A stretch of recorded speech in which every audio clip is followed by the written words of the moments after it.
Class 9th का पहला chapter है नंबर सिस्टम। नंबर सिस्टम में बहुत सारी चीज़ें ऐसी होती हैं जो डिफिनेशंस के तौर पर दी गई हैं। जैसे कि जब संख्या की बात आती है तो संख्याओं के बारे में हम जब सोचना शुरू करते हैं तो प्लस नंबर, माइनस नंबर और कुछ भिन्न टाइप के जो है संख्याएं हमारे सामने होती हैं। तो उनके अलग अलग नाम दिए गए हैं और यही नाम जो है तय करते हैं आगे की जो है रीढ़ को मजबूत करते हैं। तो सबसे पहले हम जानेंगे कि संख्या पद्धति में कौन कौन सी जो है संकल्पनाएं रखी गई हैं। तो यहाँ हेडिंग रहेगी हमारी, पहली हेडिंग रहेगी मूल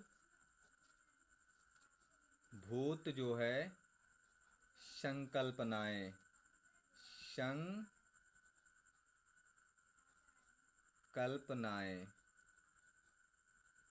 ये ध्यान देना है। एक एक चीज़ आपको क्लियर करना है और ये जान लीजिए कि अगर अभी से हम लोग जान लेंगे तो सब कुछ हमारे लिए सरल बैठेगा। कैसा है? पहला जो हमारा दिया जा रहा है कि संख्या पद्धति के अंतर्गत पहली संख्या का नामकरण देते हैं प्राकृत संख्या। प्राकृतिक, या फिर इसी का नाम देते हैं प्राकृत संख्या। प्राकृत संख्याएं, प्राकृत संख्याएं। ध्यान देना बच्चों, जो चीज़ प्रकृति यानी नेचुरल होती है वो सबके लिए होती है। तो इसके अंतर्गत अगर हम जानने की कोशिश करेंगे तो यहाँ पर मैं शॉर्टकट लिख रहा हूँ कि गिनती की सभी संख्याएं, गिनती की जो है कि सभी संख्याएं, सभी संख्याएं, संख्याएं जिनका प्रयोग, जिनका जिनका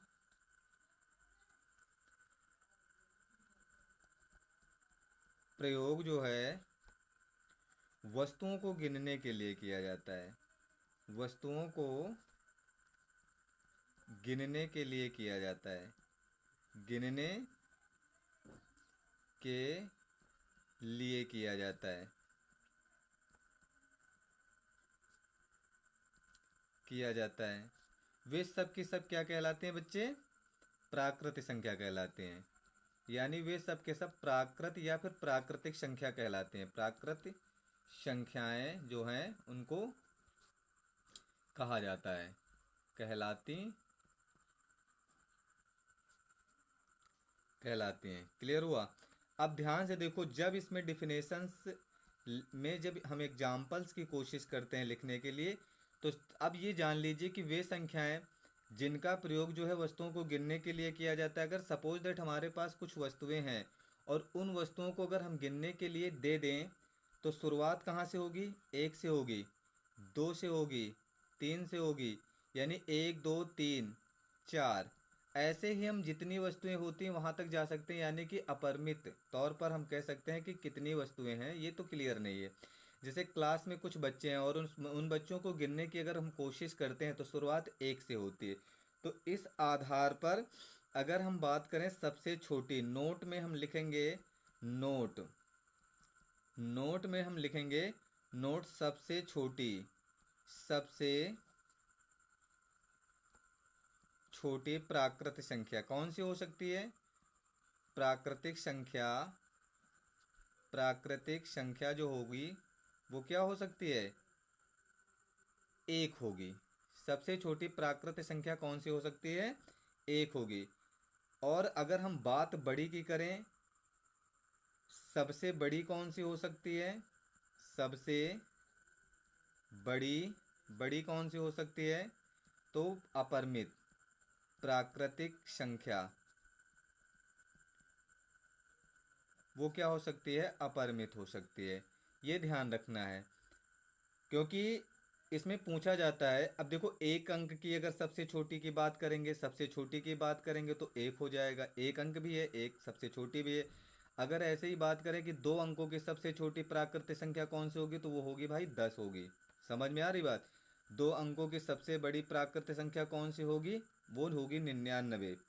समझ में आ रही बात? फिर दूसरे स्टेज में जब हम बढ़ते हैं तो वो होता है दूसरे नंबर पे पूर्ण संख्या। अब ध्यान देना है यहाँ पर पूर्ण संख्याएं,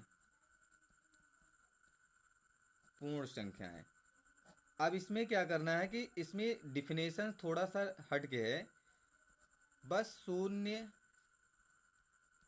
सहित, शून्य सहित सभी प्राकृतिक संख्याओं को, सभी प्राकृत संख्याओं को पूर्ण संख्या कहते हैं, पूर्ण संख्याएं कहते हैं। ध्यान देना, जैसे अगर जैसे एग्जाम्पल हम लगाएं तो देखो डिफिनेशन से शून्य से सभी, यानी कि कुल मिलाकर के जीरो को आगे लगाया, 1 2 3 4 ऐसे ही हम जा सकते हैं अपरिमित तौर पर।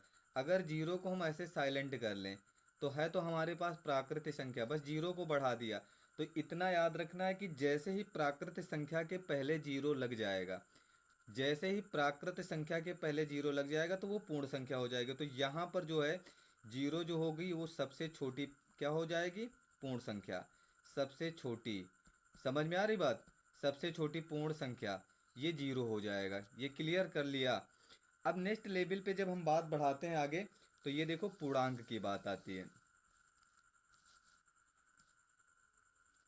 पूर्णांक की बात आती है। ध्यान देना, पूर्णांक जो होते हैं हमारे पास वो दो प्रकार के होते हैं। देखो एक तो होता है हमारे पास धन पूर्णांक, एक होता है धन पूर्णांक, और एक कौन सा होता है, ऋण पूर्णांक, ऋण पूर्णांक। तो यहाँ पर हम क्या कह सकते हैं, -5 -4 0 2 3 ऐसे हम लिख सकते हैं। ये सब के सब पूर्णांक है।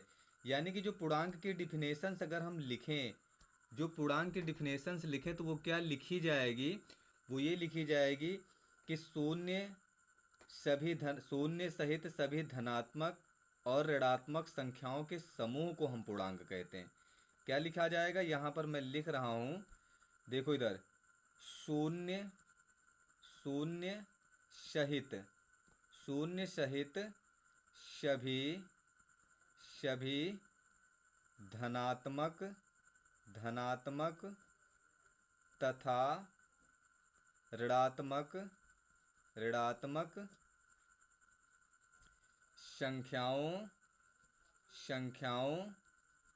के समूह को हम क्या कहते हैं, समूह को पूर्णांक कहते हैं, समूह को पूर्णांक कहते हैं। ये ध्यान रखना है। तो इस आधार पर जब ऋणात्मक और धनात्मक को अलग किया गया तो जो धनात्मक की डिफिनेशंस बनी, सभी धन संख्याएं, सभी जो है सभी धनात्मक संख्याओं को रखा गया है। इसमें सभी धनात्मक संख्याओं को रखा गया है, और इसमें जो है सभी की सभी ऋणात्मक संख्याओं को रखा गया है। सभी ऋणात्मक जो है संख्याएं, ऋणात्मक संख्याओं को इसमें रखा गया है, संख्याओं को। अब ध्यान से देख लीजिए, एक चीज़ मैं बता दूं कि अगर मैं डिफिनेशंस लिखूं, जैसे यहाँ पर 0 1 2 3 4 अगर ऐसे मैं लिख रहा हूँ तो अगर यहाँ पर जीरो को हाइड कर लें तो प्राकृतिक संख्याएं भी आ रही हैं, जीरो को मिला लें तो पूर्ण संख्याएं भी आ रही हैं। तो यानी कि हमारे पास एक निष्कर्ष निकल के आ रहा है, निष्कर्ष ये निकल के आ रहा है कि ध्यान देना, सबसे पहले पूर्ण संख्या में सभी जो है प्राकृतिक संख्याएं पूर्ण संख्याएं होती हैं, ये ध्यान रखना है। लेकिन सभी पूर्ण संख्याएं प्राकृतिक संख्या नहीं होती है। क्यों? क्योंकि जीरो जो है पूर्ण संख्या है लेकिन प्राकृत संख्या नहीं है, और प्राकृत संख्या में ऐसा कोई नंबर्स नहीं है जो पूर्ण संख्या में ना आ जाए। तो ये याद रखना है कि सभी जो है प्राकृत संख्या पूर्ण संख्या होती है, लेकिन सभी पूर्ण संख्या प्राकृत संख्या नहीं होती है। और वो कौन सा नंबर्स होता है, जीरो। ऐसे ही अगर हम बात करें तो यहाँ पर सभी प्राकृत संख्या पूर्णांक होते हैं, ये ध्यान रखना। क्यों? 1 2 3 4 आ रहा है ना पूर्णांक में भी, और सभी पूर्ण संख्याएं भी पूर्णांक होती हैं क्योंकि जीरो भी पूर्णांक होता है, ये ध्यान रखना है, ये क्लियर कर लीजिए। चले नेक्स्ट लेवल पे हम लोग बात बढ़ाएंगे आगे। ध्यान देना है वे संख्याएं जो है जो P/Q के रूप में होती हैं लेकिन जो है लेकिन जो है P तथा Q पूर्णांक होते हैं। अब पूर्णांक में भी हमने बता दिया पूर्णांक होते हैं, बस एक याद रखना है, तथा जो क्यों बराबर जीरो नहीं होना चाहिए, क्यों is not equal to zero हो। परिमेय संख्याएं कहलाते हैं, परिमेय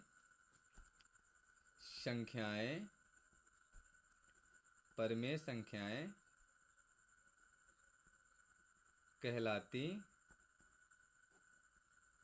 हैं, ये ध्यान देना है, परिमेय संख्याएं कहलाती हैं। अब समझिए क्या होता है कि जैसे मैंने यहाँ पर 2 लिखा, 2 के नीचे 1 लिखा हुआ है, अगर 2 की मैं बात करूँ, सिर्फ 2 की बात करूँ, तो ये जो 2 है, 2 भाई प्राकृत संख्या है कि नहीं? अपने आप में प्राकृत संख्या भी है 2।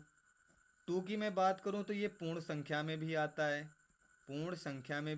है, और 2 की बात करूँ तो ये पूर्णांक भी है, ये ध्यान रखना है। तीनों चीज़ें समझिए। तो जितनी भी प्राकृत संख्याएं हैं, पूर्ण संख्याएं हैं, पूर्णांक हैं, सब की सब परिमेय संख्याएं होती हैं क्योंकि उनके अपान में कुछ ना कुछ लिखा होता है, एक ही लिखा होता है। लेकिन विशेषता क्या होती है कि जैसे 5/3 ये क्या है? परिमेय संख्या। तो ये जानो कि मेरा कहने का मतलब क्या है। कहने का मतलब जो आपका अंश और हर के रूप में जब होगा, बस हर जो है ये बराबर जीरो नहीं होना चाहिए, यानी ये जीरो के बराबर नहीं होना चाहिए, हर की कुछ ना कुछ वैल्यू होनी चाहिए, तो वो परिमेय संख्या में काउंट किया जाएगा। अच्छा, हर में जैसे हमने यहाँ पर लिखा 5/0, तो ये क्या है? परिमेय संख्या नहीं है। क्यों? क्योंकि जब हम इसको डिवाइड करेंगे तो पहली चीज़ तो हर हमारे पास जीरो आ गया, जब जीरो आ गया तो ये कटेगा नहीं, पूरी तरीके से ये कटेगा नहीं, इस वजह से परिमेय संख्या नहीं होगा, ये ध्यान रखना है। उसके बाद फिर क्या होता है कि हमारे पास कुछ संख्याएं और भी होती हैं, जैसे कि मैं ऐसे ही बता रहा हूँ। एक होता है सम संख्या। सम क्या होता है? ये इनके अतिरिक्त होता है। जैसे इसमें जो हमने पढ़ा है परिमेय संख्या तक पढ़ा है, फिर परिमेय संख्या के बाद एक अपरिमेय संख्या होती है। अपरिमेय संख्या को भी हम बहुत विस्तृत पढ़ेंगे, जिस पर नेक्स्ट वीडियो ले करके हम लोग आएंगे, उसको अच्छे से पढ़ेंगे। लेकिन उससे पहले हम जान लेते हैं सम संख्या। याद रहे कि जो 2 से पूरी तरह से विभाजित हो जाए, शेष फल कुछ भी ना बचे, यानी कि 2 से विभाजित करने पर शेष फल क्या होना चाहिए? कुछ भी ना बचे, जीरो शेष फल बचे। वो कौन सी संख्या होती है? सम संख्या होती है। ऐसे ही विषम संख्या होती है, ऐसे ही विषम जो है संख्याएं होती हैं, ध्यान रखना है। तो विषम संख्या में क्या होता है? 2 से विभाजित करने पर जो है शेष यहाँ पर क्या निकलेगा? 1 निकलेगा शेष बराबर, और इसमें जो शेष निकलेगा वो निकलेगा जीरो। विषम सम संख्या में जीरो आएगा और विषम संख्या में 1 आएगा, ये ध्यान रखना है। फिर क्या होता है कि आगे हम लोग बात बढ़ाएंगे, तो एक होता है अभाज्य संख्या और एक होता है भाज्य संख्या। एक अभाज्य और एक भाज्य। भाज्य का मतलब होता है कि कोई संख्या जो है, कोई संख्या अपने के साथ साथ, अपने के साथ साथ जो है, साथ साथ किसी जो है दूसरी संख्या से विभाजित हो जाए, किसी दूसरी दूसरी संख्या दूसरी संख्या से विभाजित विभाजित हो विभाजित हो तो वो संख्या जो है भाज्य कहलाती है। लेकिन अभाज्य क्या होती है कि ये संख्या जो है वह संख्या वह संख्या वह संख्या जो स्वयं से विभाजित होती है, स्वयं से विभाज्य हो, विभाज्य हो, बाकी जो है किसी दूसरे से न हो, विभाज्य हो, अर्थात लिख सकते हैं अर्थात दूसरी जो है संख्या से विभाज्य ना हो, दूसरी संख्या से विभाज्य विभाज्य ना हो। तो वो कौन सी संख्या कहलाती है? दूसरी संख्या से विभाज्य ना हो वो संख्या क्या कहलाती है? अभाज्य संख्या कहलाती है। जैसे अभी यहाँ हम लिख रहे हैं 2 हो गया हमारे पास अभाज्य संख्या है, 3 हो गया अभाज्य संख्या है, 5 हो गया अभाज्य संख्या है, 7 हो गया अभाज्य संख्या है, 11 हो गया अभाज्य संख्या है, 13 हो गया अभाज्य संख्या है। ये हमारे पास निकल रहे हैं।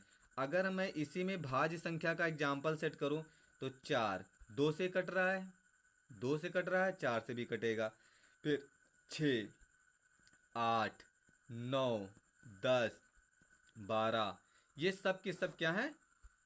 भाज्य संख्याएं हैं। तो ये हमारे पास बेसिक फंडामेंटल था। और बेसिक फंडामेंटल में एक चीज मैं छोड़ रहा हूं जो कि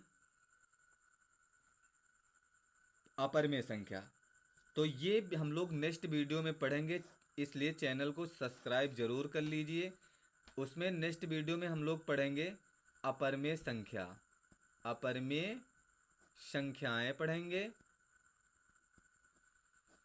और परिमेय संख्या को फिर से जानेंगे विस्तृत तौर पर कि परिमेय संख्याएं होती क्या हैं और साथ में तुल्य परिमेय संख्या कैसे निकालते हैं, तुल्य परिमेय संख्या के बारे में जानेंगे। तो ये आज की क्लास में इतना ही जो है 7 मिनट के वीडियो में 8 मिनट के वीडियो में मैंने इतना कुछ दिया है। बेसिक फंडामेंटल है और बेसिक फंडामेंटल हमारे लिए बहुत जो है फ़ायदेमंद होता है। ये जानना, किसी क्वेश्चंस को करना या फिर किसी चीज़ को बेसिक तौर पर जब जान लेते हैं तो हम अच्छे से क्वेश्चंस को कर पाते हैं। तो इसलिए चैनल को सब्सक्राइब कर लीजिए और दोस्तों तक पहुंचा दीजिए।